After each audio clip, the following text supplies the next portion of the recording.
আমাদের জন্য রবকে হারুনি উম্মতি বলে কাঁদছে। আখের রমজান তাজে মদিনা আহমদ মুজতবা মুহাম্মদ মুস্তাফা সাল্লাল্লাহু তাআলা আলাইহি ওয়াসাল্লাম আমরা বলি আমরা সবাই মিলে আমিন।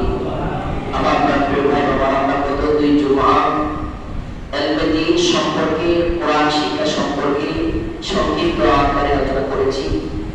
আজকের খুতবার বিষয়বস্তু তাওবা ইস্তেগফার নিয়ে। আল্লাহ পাক যদি আমাকে তৌফিক দান করে খুব অল্প সময়ের মধ্যে ছোট্ট করে আলোচনা করব, আমরা সবাই বলি আল্লাহুম্মা আমিন। তাওবা ইস্তেগফার, তাওবা অর্থ হচ্ছে ফিরে আসা, খারাপ পথ থেকে ফিরে আসা। আগে জীবন ভালো পথে ছিলাম, একসময় নিষ্পাপ ছিলাম, গুনাহগার হয়েছি, আবার নিষ্পাপের দিকে, সিরাতাল মুস্তাকিমের দিকে, জান্নাতের পথে, ভালো পথে ফিরে আসাকে তাওবা বলে। আর ইস্তেগফার অর্থ হচ্ছে ক্ষমা চাওয়া, অনুতপ্ত হওয়া, সূচনা করা, চোখের পানি ছেড়ে দিয়ে আল্লাহর কাছে একেবারে নিজ লাঞ্ছিত হওয়া, যে আমি গুনাহগার, এটা স্বীকৃতি দেওয়াকে ইস্তেগফার বলা হয়। আল্লাহ নবী নূরে মুজাসসাম রাহমাতুল লিল আলামিন ফরমান, আদম সন্তান প্রত্যেকই গুনাহগার, আদম সন্তান প্রত্যেকই গুনাহগার। এই গুনাহগারদের মধ্যে তারা আল্লাহ পাকের দরবারে শ্রেষ্ঠ, যারা গুনাহ করার পরে তওবা করে, ইস্তেগফার করে, ভালো পথে ফিরে আসে,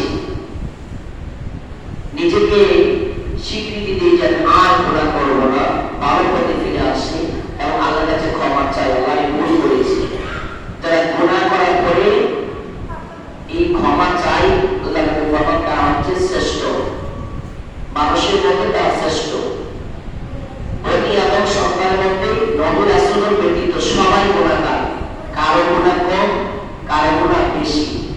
আল্লাহ পাকের দরবারে ওই সকল মানুষ অনেক শ্রেষ্ঠ যারা সদা সর্বদা তওবা করে, গুনাহ করার পরে তওবা করে।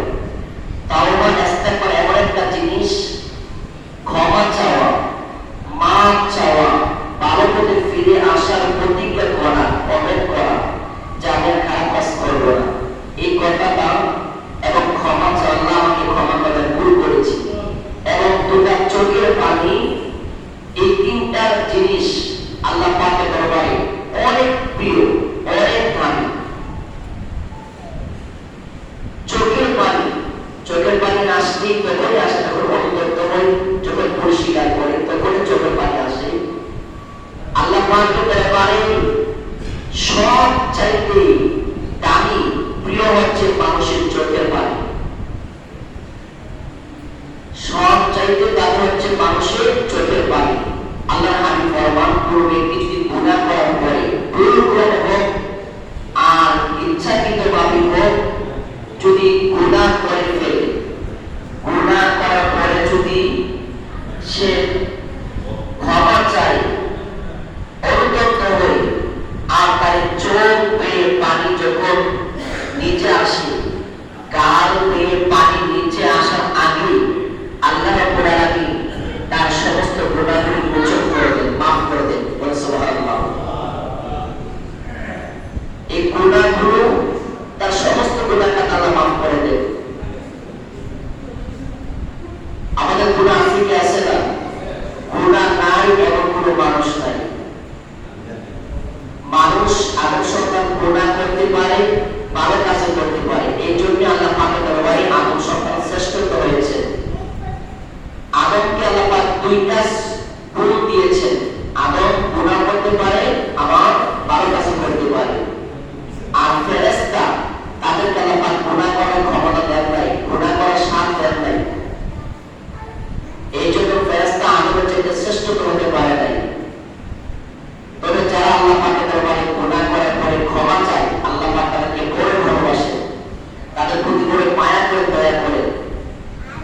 তবে আমরা তওবা করতে হবে কখন? যখন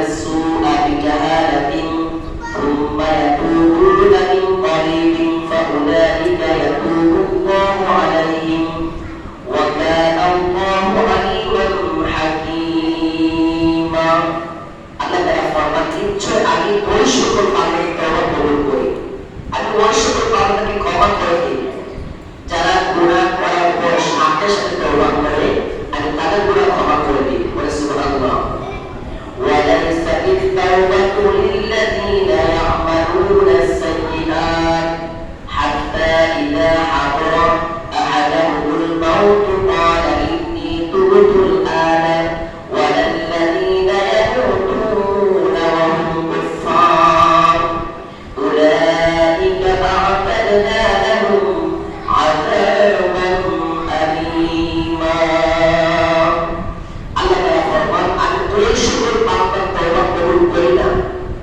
যারা সারা জীবন গুনাহ করে হাত্তা ইদা হাদর আহাদুল মাউত আর মওতের সময় এসে কি তওবা করে আমি তাদের তওবা কবুল করি না নাউজুবিল্লাহ এবং যারা কুফরি অবস্থায় মারা যায় শিরিক অবস্থায় কুফরি অবস্থায় যারা মারা যায় এই দুই শ্রেণীর ব্যক্তির তওবা আল্লাহ কবুল করে না নাউজুবিল্লাহ তারা শিরিক করে কুফরি করে এমন অবস্থায় মারা যায় তাদের তওবা আল্লাহ কবুল করেন না আর সারা জীবন গুনাহ করে যত অন্যায় আছে কুকাম আছে শিরিক আছে কুফরি আছে বেদাতি আছে গুনাহ করে মওতের সময় তওবা করে আল্লাহ কোরআন আয়াতে বলতেছেন আমি তাদেরকে ক্ষমা করি না তাদের গুনাহ maaf করি না নাউজুবিল্লাহ উলাইকা আ'তাদনা লাহুম আযাবান আলীমা আল্লাহ পাক ভয়ঙ্কর শব্দ উচ্চারণ করেছেন যে আমি তাদের জন্য ভয়ঙ্কর শাস্তি যন্ত্রণাদায়ক শাস্তি কঠিন শাস্তি ব্যবস্থা করেছি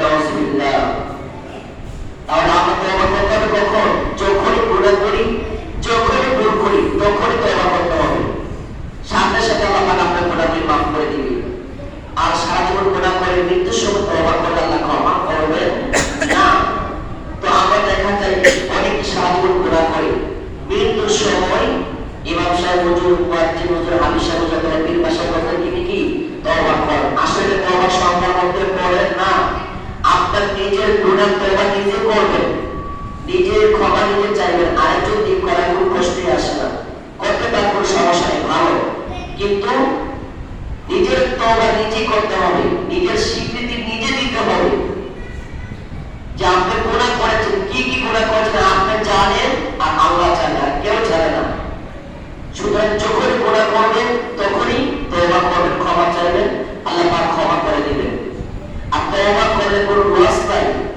তওবার মধ্যে অনেক ফায়দা অনেক ফজিলত আল্লাহ তাআলা ফরমান ইল্লা মান তাবা ওয়া আমানা ওয়া আমিলা আমালান সালিহান ফাউলাইকা ইউবাদদিলুল্লাহু সাইয়্যাতিহিম হাসানাত ওয়া কানা আল্লাহু গফুরার রহিমা এই আয়াতের মধ্যে আল্লাহ পাক তওবার ফজিলত সম্পর্কে সুন্দর আলোচনা করেছেন আল্লাহ পাক ফরমান ইল্লা মান তাবা ওয়া আমানা ওয়া আমিলা আমালান সালিহা যারা তওবা করে ইল্লা মান তাবা যারা তওবা করে এবং ঈমান আনে তারপরে সৎ আমল করে এক নম্বর তওবা করলো তওবা করে আবার নতুন করে ঈমান আনয়ন করলো তারপরে ওয়া আমিলা আমালান সালিহা সে নিজেকে সংশোধন করলো পরিশুদ্ধ করলো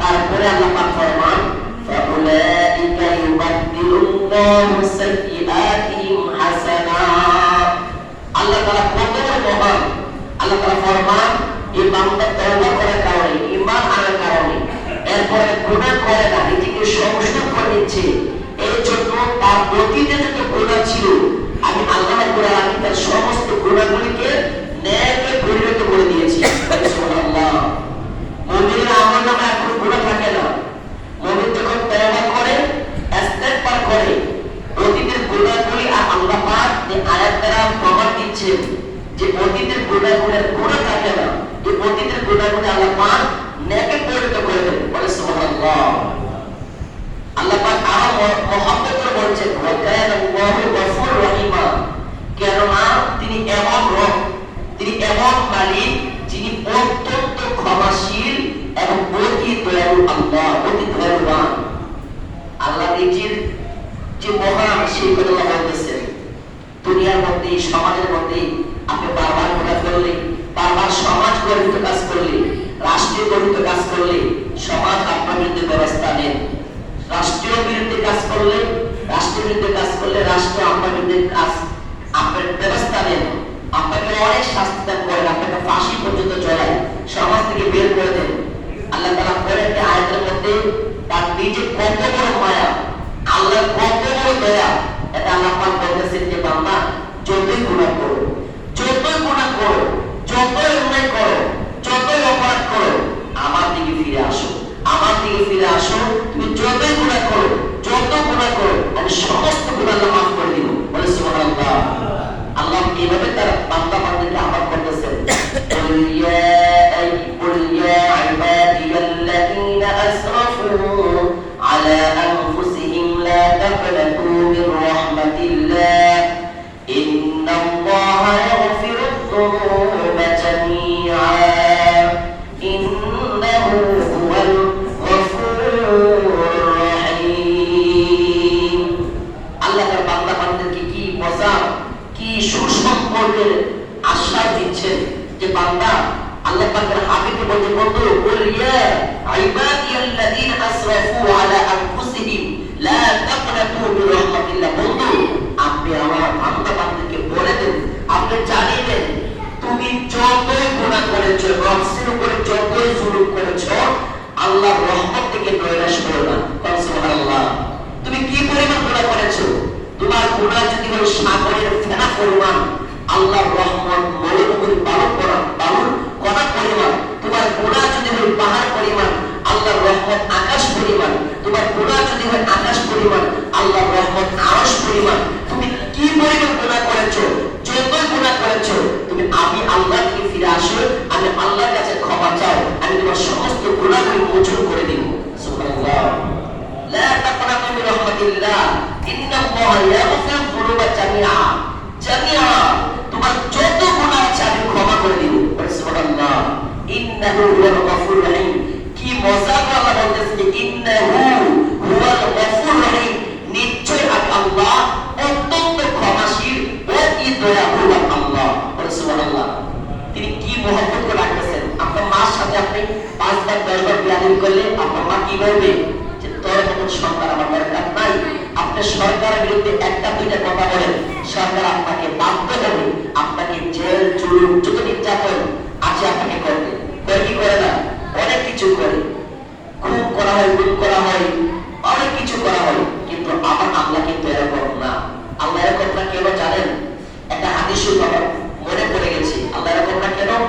আল্লাহ হাদিস ফরমান, আল্লাহ পাক 100 বার মহব্বত সৃষ্টি করেছেন, ভালোবাসা মহব্বত। আল্লাহ পাক 100 বার 100% যখন বানানোর পরে এই মহব্বত সৃষ্টি করার পরে এটাকে আল্লাহ পাক 100 ভাগে ভাগ করে শুধুমাত্র একবার মহব্বত এই সৃষ্টি জগৎকে দান করেছেন।